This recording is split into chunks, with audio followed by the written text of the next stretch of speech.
Première conférence de ce dernier jour pour la Tech Academy, car le programme s'arrête en ce vendredi. Je suis content de voir que vous êtes nombreux à venir assister à cette session sur le thème de la réparabilité des batteries. C'est vrai que c'est un véritable enjeu. Pour nous en parler, eh bien, nous avons réuni un éventail de talents, d'expertise. À ma droite, le maître Yoda de la réparation automobile, Amar Shebala. Il a travaillé chez Renault, chez Valeo, chez AD. Il est consultant pour Mobiliance, dans tout ce qui est un petit peu high-tech, électronique. Il aura l'occasion de nous parler tout à l'heure de son expérience et de sa vision. Peut-être, allez, juste un mot pour commencer, Amar. C'est vrai que ce thème, réparabilité des batteries, c'est un thème sérieux pour la profession. C'est clairement un thème sérieux. Bonjour à tous, merci d'être venus nous écouter. C'est un thème très sérieux étant donné qu'il y a de plus en plus de batteries sur le parc roulant. Non seulement les véhicules électriques mais aussi les véhicules hybrides. Et ça vieillit, il faut savoir les entretenir. Et c'est pas la petite batterie 12 volts qu'on connaissait dans le temps. Voilà. Merci, je vois que même les Daft Punk sont venus nous écouter, c'est extraordinaire. Je continue la présentation des invités de cette session avec Laurent Claude qui représente The Future is Neutral. C'est une entité avec pour actionnaires Renault et Suez. Je parle sous le contrôle de la com The Future is Neutral. Nous avons pour Revolt les e-garages. Nous avons Jérémy Noireau qui est ici. Et à ses côtés, autre start-up pour Bip Batteries. Nous avons Pierre Amance-Lapère, j'espère que je l'ai bien dit. C'est tout bon jusqu'à présent. Et puis pour Stellantis, Francis Roy. Il nous présentera tout à l'heure un projet, la batterie Ibis. Et vous verrez, c'est un projet de recherche qui est très intéressant, d'autant que cette batterie va faciliter en fait la maintenance. C'est une batterie qui va arriver à horizon 2030 à peu près, on en parlera tout à l'heure. Alors peut-être pour avoir les idées claires sur le contenu d'une batterie, on va regarder une slide qui nous a été fournie par Revolt. Voilà, c'est une vue en coupe de batterie. Ça va apparaître juste derrière moi si tout va bien. Et ça permettra de savoir effectivement qu'est-ce qui se passe quand on ouvre une batterie. Ça tarde un petit peu, mais côté technique, ils sont sur l'affaire. Donc voilà, donc ça représente en fait les différents Merci, éléments Jérémy. qu'on peut trouver dans une batterie. Donc, sachant que chaque batterie a vraiment une conception particulière. Donc là, on peut voir à la fois une cellule, un module. Donc le module, c'est l'assemblement de plusieurs cellules. La carte électronique qui est le BMS. Donc le BMS, c'est le superviseur de la batterie, celui qui va relever toutes les valeurs et déterminer si les contacteurs peuvent se fermer ou les puissances qu'elle peut absorber ou délivrer. Et puis donc deux photos de packs qu'on voit là-haut, donc complètement différents aussi en termes d'architecture. On peut voir qu'il y a des architectures avec des BMS centralisés, d'autres décentralisés, donc où l'électronique n'est qu'en un seul point et en plusieurs points. Enfin, en tout cas, il y a toute une variété actuellement dans la nature de différents types de packs. Merci Jérémy, et je précise que Revolt a une animation juste à l'extérieur avec une voiture. C'est une Zoé. Alors vous verrez, elle est un petit peu transformée. Ils ont mis le moteur sur le toit et puis il y a une aventure à l'intérieur. Un récit sous format audio qui nous emmène dans 100 ans d'ici. Vous verrez, c'est notamment le président de l'époque. J'ai trouvé ça assez étonnant comme clin d'œil. Vous verrez par vous-même. Amar, je reviens à vous, car il y a actuellement des normes par rapport aux batteries, plein d'interrogations, et notamment une histoire de passeport européen qui pourrait sans doute changer quelques paramètres. Alors, effectivement. Alors je vais prendre la partie rébarbative, celle qui parle des normes, des règlements, etc. Oui, mais c'est important. Donc là, il y a eu un règlement européen, un règlement batterie, au niveau de Bruxelles, qui a été qui est paru l'an dernier, ou non, il y a 2 ans. Et issu de ce règlement, il y a eu un mandat qui a été donné au Centre européen de normalisation pour créer des normes concernant des parties qui reprennent des parties de ce règlement. Une des normes est celle qui traite de la réparabilité, la réutilisation et la préparation Le repurpose, donc tu le dirais comment toi en français, le repurpose, C'est une bonne la question. réaffectation, voilà. Ouais, La réaffectation c'est une de la bonne batterie. traduction. Ouais, c'est bien. Et donc, une batterie de véhicule, on peut la réparer, et la réutiliser dans le même véhicule, mais aussi, on va pouvoir la préparer, parce qu'elle n'est plus réparable pour une réutilisation sur un véhicule, mais on va pouvoir l'utiliser pour une autre affectation, telle que, je sais pas, Une seconde vie en stationnaire, par exemple. ou pour alimenter un poteau, un éclairage de rue. On charge pendant la journée et puis le soir, ça reverse. Donc il y a des normes. Il y a une norme en particulier qui traite de tout ça, que nous avons, en tant que Mobilions, ont participé à l'élaboration de cette norme. La norme est parue au mois de juin de cette année, publiée, mais découle de cette norme aussi un certain nombre de facteurs, de paramètres. Il faut se référer au passeport batterie. Le passeport batterie étant, je dirais, la carte d'identité de la batterie et celle qui va suivre la batterie tout au long de sa vie. Et entre le moment où elle est fabriquée, donc le fabricant de la batterie va émettre le premier passeport avec un certain nombre de caractéristiques, un certain nombre d'éléments qui doivent accompagner la batterie. Mais ensuite, elle va être réparée. Et celui qui va la réparer va devoir émettre un nouveau passeport qui reprend l'historique de la batterie, de tout ce qui a été fait avec ses caractéristiques et redonner les nouvelles caractéristiques à un pouillen près peut-être, mais seront là. C'est un peu comme un contrôle technique, en fait, à chaque fois. C'est ça. Mais avoir sa carte d'identité qui suit le changement d'adresse. Et c'est bien mentionné sur le passeport batterie. Et donc, cette partie-là est en cours d'élaboration.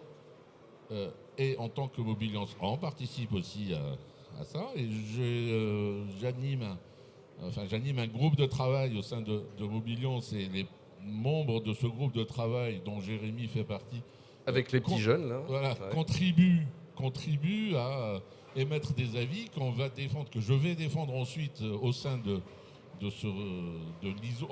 SEN, du groupe de travail du SEN, pour faire en sorte que ces revendications de l'après-vente essaient de se retrouver dans ce fameux passeport batterie. Et ça, c'est en cours d'élaboration aujourd'hui. Merci, Amar. Alors, quelques réactions peut-être de ce côté-ci du panel par rapport à ce passeport européen. C'est une bonne chose, d'après vous, pour avoir cette traçabilité et cette ouverture sur une économie circulaire également? Très belle transition, avec plaisir.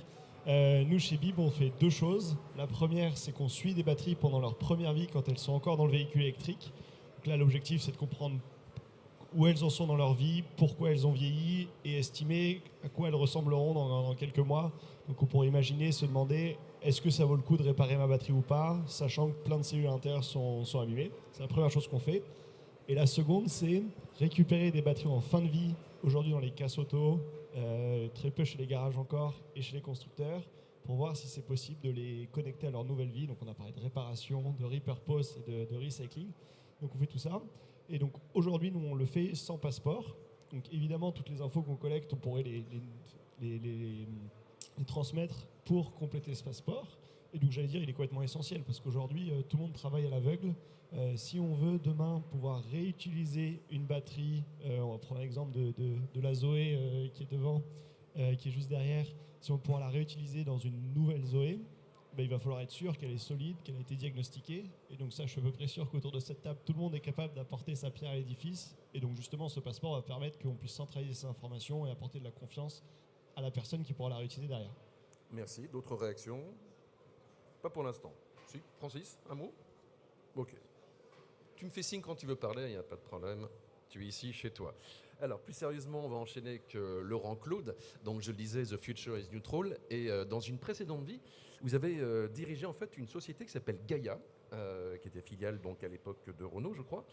Et alors, peut-être d'abord quelques mots sur cette entité qui n'est pas forcément très connue. On peut la découvrir lorsqu'on va sur votre stand The Future is Neutral. Oui, stand au bâtiment 2.2. Bonjour à toutes et à tous. Effectivement, donc au sein de Future is Neutral, vous avez des grandes filiales qui vont traiter des grands flux type Bone Common Or pour les des chutes de production, type Remakers, que vous trouverez aussi en bas, pour le remanufacturing d'organes, et aussi Indra, donc le premier réseau français de déconstruction automobile. Ça, ce sont des grosses filiales qui vont faire plusieurs dizaines, voire plusieurs centaines de millions d'euros de chiffre d'affaires. Et puis vous avez une petite filiale qui s'appelle Gaia, qui récupère tous les autres business d'économie circulaire et qui va chercher à traiter tous les petits flux de revalorisation de pièces de rechange, de création de matières premières secondaires en boucle courte, donc des matières issues de l'automobile pour refaire des automobiles neuves. Et il y a également au sein de cette filiale une activité de réparation de batteries qui opère donc le centre expert de réparation de batteries situé à la Refactory de Flins et qui traite toutes les batteries que l'on peut capter à des distances raisonnables, donc on va dire au nord de la Loire. Ça a été longtemps Parce que les batteries au sud de la Loire, elles sont différentes. Non, parce qu'il y a d'autres dispositifs. Alors c'est pour ça que je pose la question. Il y a d'autres dispositifs avec des centres de réparation plus petits. Là, il se trouve que c'est un centre plus conséquent qui a réparé de l'ordre de 15 000 batteries depuis qu'il y a des batteries de véhicules électriques à réparer et qui en répare encore entre 2 et 3 000 par an au niveau du parc actuel. On s'attendait d'ailleurs avec la croissance du parc à avoir beaucoup plus de batteries à réparer que cela. Il se trouve que ce chiffre de 2 à 3 000 est parfaitement stable sur les dernières années, alors que pourtant les hybrides notamment se sont fortement développés et qu'elles ont toute une batterie lithium-ion à l'intérieur. Mais il faut constater que la fiabilité des batteries a fortement augmenté. Et donc même si le parc croît, le taux de défaillance, lui, est en chute, ce qui fait que la combinatoire des deux est stable et le nombre de réparations est stable. Alors c'est plutôt une bonne nouvelle, on va dire. C'est une très bonne nouvelle pour les automobilistes. C'est aussi une très bonne nouvelle pour les constructeurs, puisqu'en général, les batteries sont sous garantie pendant de nombreuses années. Et donc, ça va aussi limiter les frais de garantie. Ce qui limite aussi fortement les frais de garantie, c'est que les batteries, pour l'essentiel, alors on va dire les batteries des constructeurs traditionnels européens et américains, traditionnels, sont conçues pour être réparables. Parce qu'elles sont modulaires. Ouais. Donc vous pouvez voir sur les images, donc on va avoir des composants discrets, donc on va avoir une démarche classique de diagnostic pour identifier le composant en cause, changer ce composant et la batterie repart pour poursuivre sa vie. Donc les batteries ne sont pas réparables par hasard, elles sont réparables si le constructeur les a conçues pour l'être. Et aujourd'hui donc c'est pas le cas de tout le monde encore. Oui, par extension, vous pouvez, pour les constructeurs qui ne sont pas ni européens, ni américains, ni traditionnels, vous allez avoir des batteries qui peuvent être, entre guillemets, jetables, puisque non réparables. Bon, mais que fait la police? Que fait la police? Alors, dans la réglementation, effectivement, à venir, notamment le règlement qui se prépare sur les véhicules hors d'usage, il est quand même prévu qu'il y ait tout un tas d'informations qui soient données pour la réparabilité de batterie. Et ça sera de plus en plus compliqué pour certains constructeurs de répondre que le véhicule est réparable, mais la batterie ne l'est pas, quoi, alors que la batterie représente à peu près 40% de la valeur de ce véhicule. Donc vraiment, les batteries sont conçues pour être réparables, et dès lors qu'il s'agit d'une défaillance de composants, elles sont réparables dans quasi la totalité des cas. On est dans 99% des cas. Je dis bien quand il s'agit d'une défaillance d'un composant, parce qu'il y a d'autres cas de figure où la batterie va être accidentée. Donc soit elle est inondée, soit elle a été brûlée, soit elle a été suffisamment crachée pour qu'elle ne soit pas économiquement réparable. Parce il faut changer le carter supérieur, le carter inférieur, 3 ou 4 modules. Et donc économiquement, ça n'a plus de sens de procéder à la réparation. Mais sinon, dans la plupart des cas de défaillance de composants, elles vont être réparables. Cette réparation va se faire, là aussi, dans la plupart des cas, sous garantie du constructeur, puisque les garanties varient d'un constructeur à l'autre, mais en général, elles couvrent au minimum 5 ans jusqu'à 8 ans de la durée de vie de la batterie. Et il se trouve que les défaillances apparaissent quand même majoritairement dans les premières années, donc sous garantie. J'ouvre une parenthèse, et c'est valable pour tous les membres du panel, mais il y a des voitures en fait où il y a du gigacasting, où en fait il y a tout un ensemble et la voiture est vraiment encastrée dans le véhicule, ce qui veut dire qu'en cas de choc, il peut y avoir un problème. Qui veut en dire un mot là-dessus? Amar? Oui, oui. Alors pour reprendre vos termes, c'est vrai que certains constructeurs se sont amusés à, comme disait, à intégrer la batterie dans le châssis. Et en cas de choc, c'est pas que on peut pas découper un bout de châssis avec un bout de batterie pour remplacer tout ça. C'est un vrai massacre. Il n'y a plus de réparation de la batterie puisqu'elle est intégrée dans le châssis. Et la modularité dont vous parliez, c'est-à-dire que un module est constitué de cellules de batterie dans lequel il y a un module et un ensemble de modules constitue le pack batterie. En cas de réparation, il y a bien des process. C'est-à-dire, je change bien, j'aligne bien mon module, puis mon pack, etc. Mais quand c'est un bout de châssis, je ne vois pas quel module je vais pouvoir comment changer un bout de cellule. Et c'est là où le massacre démarre. Alors je pose la question à Revolt parce que Revolt, ils veulent faire durer les voitures 100 ans. Je fais juste un peu de teasing parce qu'on entrera plus dans le détail tout à l'heure, mais quand c'est du gigacasting comme ça, est-ce qu'on peut faire quelque chose d'après vous? Alors tout dépend comment a été touché le véhicule, mais à partir du moment où la partie de la batterie a été touchée, effectivement en termes de réparabilité, ça devient tout de suite plus délicat. Maintenant on rencontre, nous déjà au quotidien, des véhicules qui ont subi des petits chocs, par exemple un seuil de portail qui a touché la batterie. Dans ce cas-là, pas de problème, on peut remplacer le casing. Par contre, il faut faire une vérification pour s'assurer que la déformation dans le coffret de la batterie n'a pas touché les cellules. Si les cellules ont été touchées, effectivement, là, dans ce cas-là, on est face à un risque potentiel, donc on les remplace. On va rester du côté des petits jeunes. Pierre Amance-Lapère, vous avez commencé à raconter un petit peu ce que vous faites chez Bip Batteries. Alors, on va commencer par la partie numéro 1, c'est l'état de santé des batteries. Comment vous faites pour remonter des données? Eh bien, très bonne question. Aujourd'hui, la plupart des véhicules, et notamment les véhicules électriques, sont connectés à Internet. Bon, pour plein de raisons, pour pouvoir les localiser quand il y a un accident, ou pour pouvoir avoir une petite application, pour pouvoir ouvrir à distance sa fenêtre ou contrôler la charge. Et donc toutes ces données, elles appartiennent aux propriétaires du véhicule et elles sont aujourd'hui collectées par les constructeurs automobiles. Nous, on a fait le travail d'aller voir tous les constructeurs automobiles pour brancher nos bases de données aux leurs et pour faire qu'à partir de la plaque d'immatriculation d'un propriétaire de véhicules électriques, on puisse interroger ces bases de données, remonter comment est chargé, déchargé le véhicule au cours du temps, quelles sont les températures du pack, parfois des modules pour les plus précis, réestimer un état de santé de batterie. Aujourd'hui, c'est là où on est devenu très fort, parce que c'est ce que demande le marché, mais demain, il y a plein de choses à faire, notamment savoir comment chaque batterie se dégrade, comment se dégrade la batterie de la Zoé par rapport à une Model 3, plein de choses comme ça. Ce qui peut être précieux pour les réparateurs, et y compris pour le constructeur lui-même d'ailleurs. Complètement. On a d'ailleurs des constructeurs qui nous ont demandé d'analyser leur parc, des constructeurs américains et européens. Et derrière, oui, tout à fait.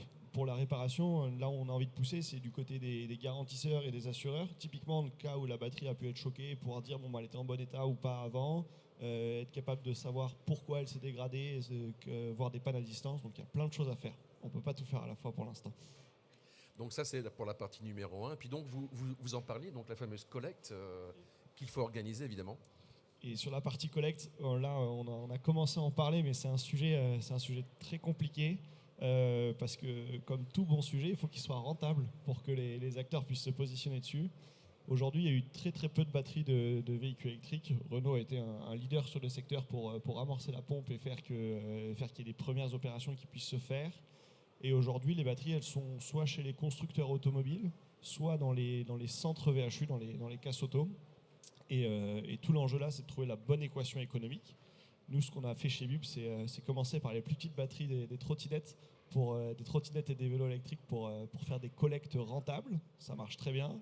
Là, on est en train de continuer sur l'automobile, mais il y a encore beaucoup de choses à faire pour que ça soit rentable et que ça respecte toutes les fameuses normes que Amar a commencé à présenter. Avec Revolt, je crois que vous avez une petite coopération entre vous, non? Oui, on partage toutes nos infos qu'on a, Revolt sur le terrain et nous plutôt dans les nuages, on va dire. Eh bien, puisqu'on parle de Revolt, on va enchaîner avec justement Jérémy Noireau. On va charger la suite des slides. Et vous allez nous expliquer un petit peu ce que vous faites. Ouais, et ben nous chez Revolt, on est donc un réseau de garages dédié aux véhicules électriques et hybrides. Donc on a actuellement 4 sites, un à Rennes, Nantes, on a Paris et Lyon qui est en cours d'ouverture. En parallèle de ça, on a aussi le réseau des garages branchés, donc avec 25 à date. Donc là, c'est des garagistes qui veulent se lancer dans l'électrique et on les accompagne, que ce soit pour le développement de leur garage, de l'activité, mais aussi toutes les particularités liées à l'électrique. Et notre dernier volet, c'est on a un centre de formation en interne, donc, où on délivre à la fois les habilitations électriques, donc celles qui sont obligatoires par la réglementation, et qui permettent d'avoir conscience du risque électrique. Mais par contre, toutes ces formations-là et ces habilitations ne vont pas plus loin, c'est-à-dire qu'elles n'apprennent pas le métier, elles n'apprennent pas à travailler. Donc on a créé d'autres formations aussi pour pouvoir réparer les batteries, réparer les composants aussi, et intervenir, faire des diagnostics beaucoup plus poussés. Alors ça, c'est la promesse, hein. C'est marqué gros, hein, donc voilà. Et voilà, effectivement, notre objectif, c'est que les voitures durent 100 ans, puisque les voitures électriques, lorsqu'elles sortent de fabrication, tout le monde le sait maintenant, elles ont une dette carbone, et donc on a tout intérêt à les faire durer le plus longtemps possible. Alors voilà, ça résume juste ce qu'il a dit, mais voilà. Alors pour les faire durer le plus longtemps possible, on a évoqué qu'il y a des cas d'accident où on va devoir remplacer complètement la batterie. Une batterie neuve, ça coûte très cher. Donc dès lors que le véhicule est sorti de la période de garantie, on peut imaginer que sa valeur résiduelle va être inférieure à la valeur de la batterie neuve. Donc la batterie neuve n'est plus vraiment une solution pour sauver le véhicule et le faire durer. Il faut une offre de batterie d'occasion. Donc chez notre rôle, on propose effectivement vous en avez une, ça tombe bien. Des batteries d'occasion et donc à différents niveaux d'usure de la batterie, et donc des prix qui sont cohérents avec ce niveau d'usure, ce qui permettra de mettre la bonne batterie dans le bon véhicule et au bon coût, au coût cohérent avec la valeur résiduelle du véhicule, pour que le propriétaire continue à exploiter son véhicule. Et ça ne suffit pas, il y a aussi tous les cas, donc ça c'est pour les cas d'accident. Pour les cas de réparation, quand c'est un composant qui est en cause, il faut aussi, pour que la réparation soit à un prix acceptable par rapport à la valeur résiduelle du véhicule, avoir une offre de composants d'occasion, eux-mêmes à un niveau d'usure qui soit cohérent avec l'usure globale du véhicule. Et donc ça c'est une autre offre que l'on a aussi. Et l'ensemble de ce package, donc réparation, batterie d'occasion plus pièces d'occasion, permet de faire durer les voitures plus longtemps. Il faut qu'on parle en off parce qu'on a des modules achetés en occasion. Jusqu'à maintenant, on n'a pas encore réussi, mais on compte bien y arriver. Voilà, on a derrière peut-être quelques chiffres que vous pouvez commenter, hein, donc sur le taux de réparabilité. Non, je ne connais pas les slides par cœur. Mais donc oui, on a 3 en fait grandes familles. C'est vrai qu'on parle beaucoup des batteries parce que ça fait, en fait, c'est ce qui représente le plus gros coût pour les véhicules électriques. Mais il y a aussi tout ce qui est moteur et électronique de puissance, donc les inverteurs et les chargeurs. Ça représente des gros volumes de réparation à chaque fois, et surtout il y a différentes méthodes. Donc soit on remplace la pièce directement par du neuf, ça c'est ce qui a été fait dans la majorité des cas jusqu'à maintenant. Soit on commence à voir émerger des solutions de vente d'occasion, donc là on réutilise. Alors il y a certaines limites sur l'électronique, notamment quand c'est codé, et donc là on trouve des solutions pour pouvoir les appairer à nouveau. Et puis ensuite, quand on continue, on descend plus bas. Nous, la méthode de réparation qu'on préfère et celle qu'on essaye de mettre en place le plus souvent, c'est de réparer aux plus petits composants, à la fois parce que ça permet de réutiliser le maximum des composants et des pièces, et en même temps parce que ça fait baisser le plus la facture. Merci, je me tourne vers Amar. On voit que pour le secteur de la réparation, il y a de nouveaux outils, des offres. Donc en fait, le réparateur, il peut continuer à avoir du business sur cette voiture électrique. Tout à fait. Et surtout que la norme dont je parlais tout à l'heure prévoit que tout réparateur peut intervenir en tant que réparateur de la batterie, à condition de respecter un certain nombre de critères et d'avoir accès à un certain nombre de données que les constructeurs et les fabricants de batteries doivent mettre à disposition du réparateur. Mais ce n'est pas un secteur réservé à une élite uniquement ou à un groupe de centres autorisés à réparer. Donc on ne peut pas faire n'importe quoi, il faut être hyper bien formé, ça c'est prévu, bien accompagné d'un point de vue information et données techniques, mais aussi respecter un certain nombre de critères qui sont déjà listés dans le règlement batterie. Laurent Claude. Oui, donc effectivement, vous avez compris, réparer une batterie, c'est changer un composant. Si c'est modulaire, c'est relativement simple à faire comme opération. Malgré tout, il y a quand même un certain nombre de précautions de mise en œuvre. Donc il faut qu'il y ait au niveau du bâtiment quand même des dispositions pour prévenir et lutter contre un incendie potentiel. Et vous avez tous vu, je pense, des vidéos sur le sujet. Vous pouvez voir que c'est quand même ça peut être particulièrement dangereux une batterie de véhicule électrique. Donc des dispositions au niveau du bâtiment, ça veut dire des investissements à faire, bien souvent. Il faut un outillage qui est très particulier. Là aussi, donc c'est de l'investissement. Et il faut un personnel habilité pour agir sur de la haute tension électrique. Ce sont des tensions mortelles, donc il faut un personnel habilité. Donc ça veut dire là aussi de la formation. Donc il y a quand même une mise au pot qui est non négligeable. Et la problématique, c'est qu'en face, comme je l'ai dit, les batteries sont quand même plutôt fiables, notamment au-delà des périodes de garantie. Donc ça fait qu'on est plutôt organisé sur des centres dédiés, répartis sur le territoire, plutôt que être capable de faire ce type d'opération dans chacun des garages où finalement le garage va investir pour avoir une activité de réparation qui va se trouver limitée. On travaille même sur des camions ateliers pour aller justement dans des zones un peu éloignées de ces centres régionaux pour pouvoir aller faire de la réparation en local, parce que le garage local, lui, a aucun intérêt à investir. J'aimerais poser une question à l'ensemble des intervenants, mais c'est par rapport aux batteries des voitures chinoises. Est-ce que vous avez eu l'occasion de vous pencher dessus, savoir si elles sont facilement réparables? Alors nous, on voit principalement des véhicules hors garantie, puisque sinon... Donc pour l'instant, c'est trop tôt en fait. Et voilà, pour l'instant, c'est encore un peu trop tôt. Alors on s'est renseigné déjà, mais on ne les a pas encore eu dans les mains. Et sinon, vous voulez réagir peut-être aux propos de Laurent sur la formation, sur l'habilitation? Oui, en fait, c'est que l'habilitation, c'est le point de départ et c'est ce côté où c'est réglementaire, donc vraiment, il faut en prendre soin. Dans une batterie, on travaille en permanence sous tension, donc le risque, il est omniprésent. Et surtout, il faut aller au-delà de l'habilitation, il faut vraiment compter sur une formation qui est pas une petite formation, c'est-à-dire que c'est vraiment un nouveau métier d'apprendre à travailler dans les batteries avec beaucoup de gestes à maîtriser. Et surtout, en fait, chaque action qu'on va réaliser dans une batterie va avoir des conséquences. Pas forcément pour son fonctionnement dès demain, donc ça va repartir dans le véhicule, mais surtout pour son vieillissement en termes d'usure. Donc par exemple, si on n'a pas soigné la connexion électrique d'un busbar, on va obtenir un point chaud. Le point chaud, il va se manifester que dans certaines conditions. Et dans le temps, on va obtenir une dégradation d'une cellule, mais plus localisée. Ça, c'est des choses qu'il faut éviter, évidemment, quand on intervient. Le but, c'est que la batterie, elle reparte à nouveau pour longtemps et qu'on n'ait pas créé une nouvelle cause en intervenant dedans. Donc là, il y a vraiment un gros volet d'un nouveau métier à apprendre. Et, ouais. Je propose qu'on écoute à présent Francis Roy de Stellantis. On a un constructeur parmi nous. Alors, on va parler d'un projet qui nous amène d'ici quelques années. C'est le projet Ibis. Dans un instant, on va voir la vidéo.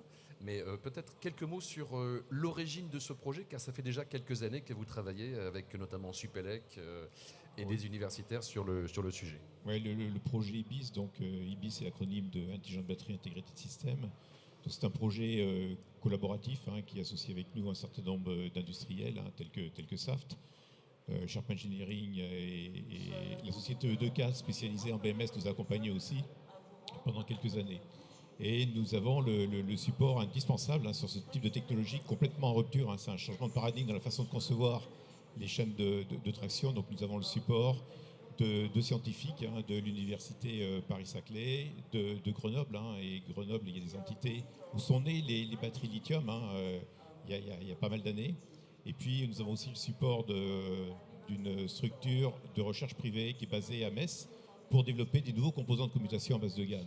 Donc voici là les différents partenaires qui sont illustrés là sur ce slide. Alors pour parler un peu plus de la techno, il y a une petite vidéo qui vous illustre le principe. Donc là, vous allez voir en fait la comparaison entre une chaîne de traction conventionnelle, là au début, et puis on présentera après la technologie IBIS. Vous verrez la révolution qui est en train de se passer. Donc là, fonctionnement classique, avec un chargeur embarqué, vous connaissez. Et puis pour le fonctionnement machine électrique, on a besoin d'avoir un convertisseur au niveau de la machine, un onduleur.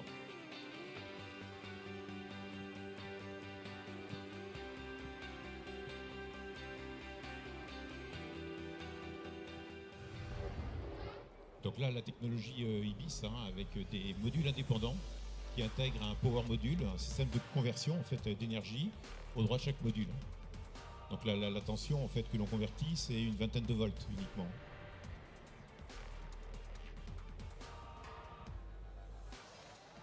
Donc là, on intègre un certain nombre de modules dans le véhicule. Et l'onduleur, le chargeur disparaissent de l'avant du véhicule, donc on libère de l'espace, ça peut offrir des opportunités pour les designers. Et puis en fait, la batterie est directement connectée avec le réseau. Donc on est directement sur le transformateur du réseau, et quand on est en traction, vous voyez là, le pilotage indépendant des cellules. Donc c'est tout à fait original comme façon de générer en fait un triphasé au travers de 3 lignes de courant matérialisées par les 3 lignes de modules. Donc on va gagner en fiabilité, on a fait plein de calculs sur le sujet, en robustesse. La technologie est tout à fait abordable. On n'utilise que des composants existants du marché, des composants semi-conducteurs existants, des semi-conducteurs à base de silicium, dans un premier temps, avant de passer sur des composants à base de GaN. Mais le GaN, la maturité n'est pas encore là. On est conscient d'évolutions prometteuses avec, mais on n'est pas encore tout à fait prêt. Alors, sur le slide suivant, là, vous allez voir un peu mieux le fonctionnement. Donc, tu peux lancer l'animation. En haut à droite, vous avez une chaîne de traction conventionnelle. Je suis pas sûr que je puisse contrôler l'animation. L'animation. Donc en fait, en haut à droite, vous avez donc une batterie qui produit donc en fait un courant continu. Vous avez un onduleur avec des IGBT. Et donc on vient au travers d'un contrôle commande qu'on appelle MLI. Hacher la tension de 360 volts, donc avec des à-coups 360, 0 volts, etc., pour obtenir un courant. Et le courant qu'on produit pour alimenter la machine électrique, c'est un courant qui est bruité, qui est chargé en harmonique et qui produit des pertes au niveau de la machine électrique. Quand on regarde la technologie en fait, IBIS, pour le même point de fonctionnement, en fait, vous n'activez pas à chaque instant tous les modules. Vous sélectionnez les modules que vous voulez utiliser. Donc au droit de chaque module, on a des espèces de petits circuits électroniques, là, ce qu'on appelle pont H, qui permet à la sortie de chaque module d'avoir une tension qui est égale à la tension du module, 0 volt ou moins la tension du module. Et donc avec ce pilotage séquentiel, on produit une tension par des steps d'une vingtaine de volts, et par la maîtrise de cette tension, on maîtrise le couple généré en fait par la machine électrique.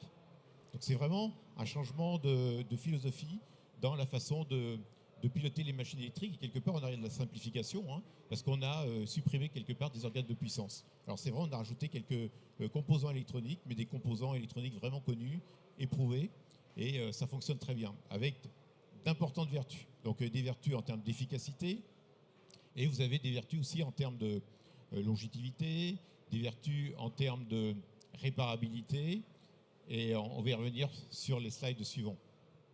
Alors ça, c'est la batterie qu'on a réalisée. Donc c'est un démonstrateur aujourd'hui qui est fonctionnel. On est parti sur une base d'une Peugeot i3008. On vient intégrer la batterie IBIS exactement à la même place que la batterie du véhicule conventionnel. Donc il n'y a pas d'impact plateforme. Juste à l'avant du véhicule, on a supprimé l'onduleur et le chargeur. Donc vous voyez à gauche là, le module. Donc sur le module, on a une carte type carte de diagnostic, qu'on vient doper un petit peu parce qu'il faut venir piloter la carte de puissance qui est située aux deux extrémités en fait, du module lithium-ion. Voilà. Donc vous avez à droite, à gauche, une description un petit peu de l'architecture de la batterie. Donc on a 65 kWh en embarqué. C'est une vieille génération en fait, de chimie qu'on a utilisée pour faire la démonstration. Aujourd'hui, avec des générations plus récentes, en fait, on gagnerait entre 10 et 15% en, fait, en densité énergétique. Donc on aurait l'équivalent de ce que l'on a en fait en kilowattheure d'embarqué dans la i3008 d'aujourd'hui. Et puis à côté de ça, on a un gain en consommation sur WLTC de 10% par rapport à ce qui se fait aujourd'hui. Voilà. Donc bilan des courses, on aurait plus d'autonomie avec ce type d'architecture par rapport à ce qui est fait aujourd'hui. Et on gagne aussi en puissance. On gagne on gagne 15% en fait en puissance au niveau du véhicule. Alors si on vient maintenant sur l'axe de réparabilité, parce que ça c'est un des pôles qui est une des vertus de la technologie, tu as peut-être, il y a un slide après, voilà. Donc là, si vous regardez bien, la personne, le gars, il n'a pas de gants. Voilà, exactement, ça c'est une bonne remarque. La personne qui travaille, elle travaille sur une batterie qui, à ce moment-là, elle est chargée à 40%. Donc normalement, dans une batterie conventionnelle, vous serez aux alentours de 360 volts. Ben là, pourtant, il ne prend aucun risque. Et je vous assure, il n'y a strictement aucun risque. La tension à l'intérieur de la batterie, au moment où vous l'ouvrez, il y a 0 volt.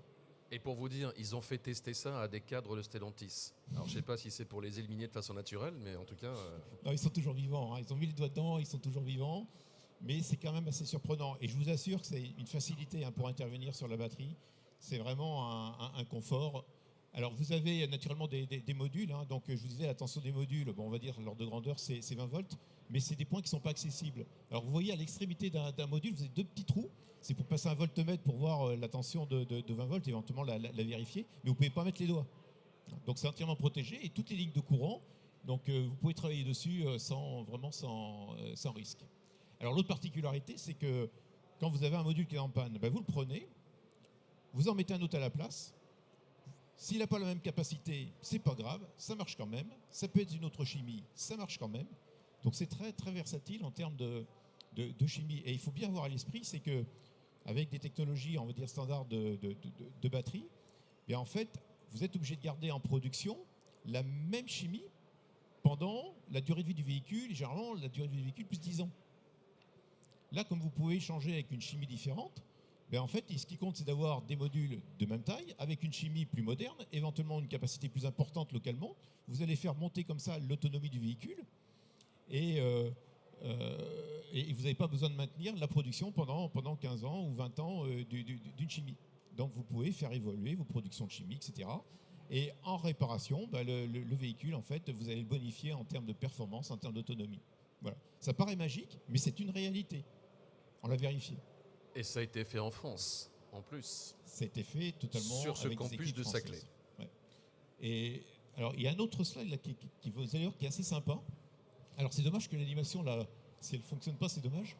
Vous avez une ligne de modules, là, en haut. Vous avez tous les modules, en fait, qui sont chargés. Je vais juste demander à la technique, je ne sais pas si on peut sur l'écran... visiblement, il y a une animation qui est sur le PowerPoint. Je ne sais pas si vous pouvez l'actionner. Voilà. Là, on l'a vu fonctionner. Bon. Vous pouvez la remettre en route. Bon, c'est pas grave. Ils vont essayer de Donc faire vous avez tous les modules, en fait, ils sont à peu près à un état de charge de 50%. Vous en avez un, vous avez vu, il est à 75%. Donc on l'a remis en fait dans une batterie. Ce que vous voyez là, c'est des essais réels qui ont été enregistrés. Et en fait, on a ainsi ce principe donc, de contrôle-commande, d'équilibrage dynamique. Et en fait, le module là, qui est chargé à 75%, on ne peut pas l'utiliser. Et donc on va utiliser préférentiellement les autres pour les recharger. Et donc très rapidement, donc là on est sur une phase de charge, en fait on était à 11 kW, et en l'espace de 30 minutes, là, vous voyez, tous les modules sont au même niveau, et après on continue de charger la batterie, et tout le monde remonte en même temps. Et ça c'est très intéressant, aujourd'hui sur une batterie conventionnelle, quand vous changez un module, il faut que le module que vous rapportez, il soit au même état de charge que les autres. Là non, vous changez le module, la personne elle repart avec le véhicule, ou elle recharge son véhicule, et ça se fera, il ne s'en rendra pas compte, mais l'équilibrage se fera de façon naturelle. Donc là on gagne en temps, en termes de réparabilité. Donc là, c'est pareil, c'est une vertu qui est apportée par cette technologie. Donc je vous dis, ça paraît magique, mais c'est une réalité, c'est des véritables essais. On a fait l'essai inverse il y a très peu de jours là, sur une batterie prototype stationnaire donc, qui est justement sur le campus de l'Université Paris-Saclay. On a descendu un module en fait à 25%, les autres étaient à 75%. Et en très peu de temps, en rechargeant la batterie, en fait, ce module-là, il a été préférentiellement rechargé. Et en l'espace de quelques minutes, tous les modules ont atteint un niveau de charge de 80%.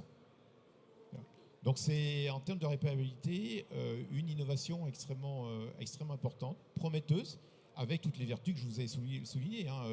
Quand on a un gain en consommation de 10%, c'est quand même bon à prendre. J'ajoute que quand on fait la charge aussi en mode AC, on a 10% de gain, là aussi, en plus en énergie. Et une petite remarque quand même vis-à-vis de l'architecture, ce sont les mêmes composants qu'on utilise pour la fonction onduleur et la fonction chargeur. Et comme l'onduleur, il peut monter à 150 kW, ça veut dire qu'on peut recharger en AC triphasé à 150 kW. Donc les bornes DC, en fait, où on a besoin d'avoir dans la borne DC une conversion DC-AC, hein, avec les pannes associées aussi, il ne faut pas l'oublier. Et ces bornes, elles coûtent très cher. Là, non, on pourra faire de la charge rapide en AC en étant directement connecté au réseau, donc au transformateur du réseau. Donc là, c'est pareil, c'est une innovation qui est apportée par cette technologie. Là. Donc on fait tout notre possible côté Stellantis pour que cette technologie soit disponible pour les projets de développement à l'horizon 2030. Voilà. Après, on est sur un changement de paradigme, hein, donc c'est toujours difficile de convaincre les personnes de développement de franchir le gap, hein, pour partir en développement. Mais ça marche et c'est magique. L'installation que l'on a en fait à Saclay, là au sein du laboratoire GIPS, elle fonctionne depuis plus de 2 ans et demi. On n'a aucun problème. Aucun problème. Et c'était la première batterie, elle faisait 30 kWh. Hein. Voilà. Alors, 2 petites choses à dire. Hein. D'abord, en parler ici, c'est une exclusivité pour la Tech Academy Équipe Auto parce que le système a été présenté il y a quelques semaines aux journalistes. Ça a été présenté le 19 septembre, exactement. Voilà, à Saclay, mais sur un salon, je crois que c'est la première fois qu'il y a vraiment une prise de parole comme ça en public. Et puis l'autre chose, c'est que Carlos Tavares a appuyé ce projet, pourtant sur plusieurs années, ce qui lui ressemble pas trop. Oui, et Carlos était très, très porteur. On a aussi Ned Curry qui est le CTO de Stellantis et il supporte à fond la technologie parce qu'il y croit, il y croit à fond. Et on travaille beaucoup donc, pour développer la technologie, notamment avec des fournisseurs de rang 2, hein, des fournisseurs de semi-conducteurs. Et c'est pareil, ils y croient à fond et donc il y a des équipes extrêmement importantes qui travaillent sur le sujet. Hein. Alors là, pour le projet, hein, pour vous donner une petite idée en termes de volumétrie d'effectifs, on était à peu près 25 ingénieurs et chercheurs et on a choisi vraiment des gens excellents dans leur domaine pendant 6 ans, hein, 2019-2025. Hein. Et là, l'équipe a grossi, hein, on est en train de passer à 60 personnes en équivalent temps plein. Et c'est pareil, il y a du très très haut potentiel pour nous accompagner sur cette thématique et accélérer et arriver le plus rapidement possible donc à la commercialisation. Merci Francis. Je propose pour terminer peut-être quelques réactions. Amar Chebala, ça plaide en faveur de ce passeport européen. Oui. Alors, ce que me donne comme interrogation la multichimie qui est possible, on peut mettre différentes chimies dans les modules. Or, aujourd'hui, le passeport et la définition d'une batterie, elle est chimie unique. Donc, je pense que j'aborderai le sujet en réunion saine. Il faudra modifier au niveau de la norme, de ce qu'on est en train d'écrire pour le passeport batterie, pour tenir compte du fait que dans le passeport batterie, il faudra définir les différentes chimies qu'ont les modules de la batterie globale. Voilà. Donc c'est valable pour le passeport batterie, mais c'est valable en fait pour tous les règlements, parce que les règlements, ils sont quand même réfléchis par rapport aux technologies qui existent. Et donc aujourd'hui, tous les règlements, ils sont par rapport aux batteries conventionnelles. Quand on ouvre un pack batterie à 400 volts, il faut des habilitations électriques, etc. Là, non, la tension est nulle à l'intérieur quand on ouvre le pack batterie, donc on peut mettre les doigts dedans, hein. Il n'y a pas de risque, hein. C'est pas plus dangereux qu'une batterie plomb. Hein. Alors, qu'est-ce qu'on donc ça change la donne. Hein. Et là, on peut donner la possibilité à tous les garages de changer des modules. Hein. Je propose d'écouter un petit peu les réactions des uns et des autres là-dessus. Oui, du coup, j'avais déjà découvert cette architecture batterie. C'est vrai que c'est assez novateur de supprimer le chargeur et l'inverteur pour les intégrer dans la batterie. Et c'est une très bonne transition aussi pour parler des différents types de pannes qu'on rencontre dans les batteries, puisqu'effectivement on focalise tout de suite sur un module et en fait un vieillissement chimique de la batterie, un défaut de ce côté-là. Or, on répare beaucoup de batteries avec simplement des problèmes d'électronique dedans ou de connectique. Donc après, c'est vrai que là, avoir plein de connectiques comme ça dedans dans le pack batterie, bon, à voir, c'est pas que le module en lui-même, mais bon, comme à chaque fois, le plus important, c'est d'avoir les pièces détachées. Donc, à partir du moment où les modules seront disponibles, que ce soit en neuf ou en occasion, ça permettra de continuer à réparer les voitures. Autre réaction, Pierre Amance ou Laurent? J'allais juste dire bravo et hâte de voir ça. Et c'est amusant parce que ça change complètement la logique, parce que ça veut dire que chaque module aura peut-être un vieillissement différent. J'aurais peut-être des questions à poser. Donc on peut imaginer plein de choses derrière pour... on a parlé de pièces de réemploi tout à l'heure, de mettre des modules reconditionnés. Il y aura sans doute plein de choses à créer. Donc ça ouvre la porte à plein de nouvelles tables rondes, j'ai l'impression.